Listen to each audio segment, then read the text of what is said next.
بسم اللہ الرحمن الرحیم نحمده ونصلي على رسوله الكريم اما بعد اعوذ باللہ من الشیطان الرجیم بسم اللہ الرحمن الرحیم محترم سامعین، السلام علیکم ورحمۃ اللہ وبرکاتہ۔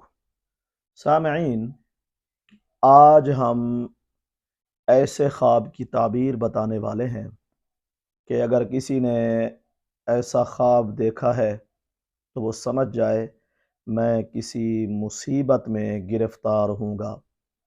لیکن اس کی مکمل تعبیر یہ ہے کہ مصیبت میں گرفتار تو ہوگا، لیکن پھر اس مصیبت سے رہائی بھی پا جائے گا، پھر اسے عزت وقار پہلے کی طرح حاصل ہو جائے گا۔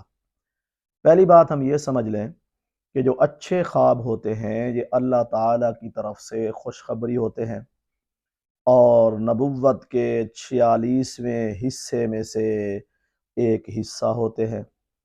برے خواب شیطان کی طرف سے ہوتے ہیں۔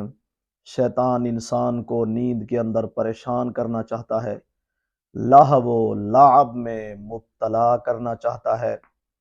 اچھا خواب آپ دیکھیں تو اللہ تعالیٰ کا شکر ادا کریں، اپنے لیے خوشخبری سمجھیں، اور کسی ایسے دوست یا تعبیر جاننے والے کو بتائیں جو آپ کو صحیح تعبیر بتا سکے۔ اگر برا خواب دیکھیں تو شیطان کے شر سے بچنے کی دعا کریں، بائیں طرف چہرہ کر کے دھتکاریں اور کروٹ بدل کر سو جائیں۔ ایک بات سمجھ لیں، تعبیر آپ اس سے پوچھیں جو تعبیر جانتا ہو، چونکہ خواب تعبیر کے مطابق پورے ہوتے ہیں۔ اگر کسی نے غلط تعبیر بتا دی تو خواب آپ کے ساتھ اسی طرح پیش آئے گا۔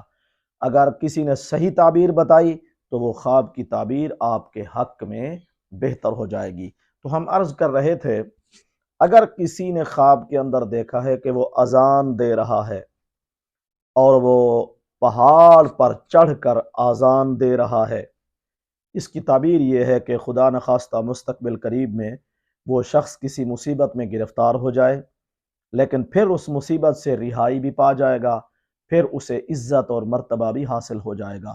واللہ اعلم۔ اللہ تعالی ہمارے خوابوں کو ہمارے لیے باعث رحمت اور برکت بنائے۔ وآخر دعوانا ان الحمد للہ رب العالمین۔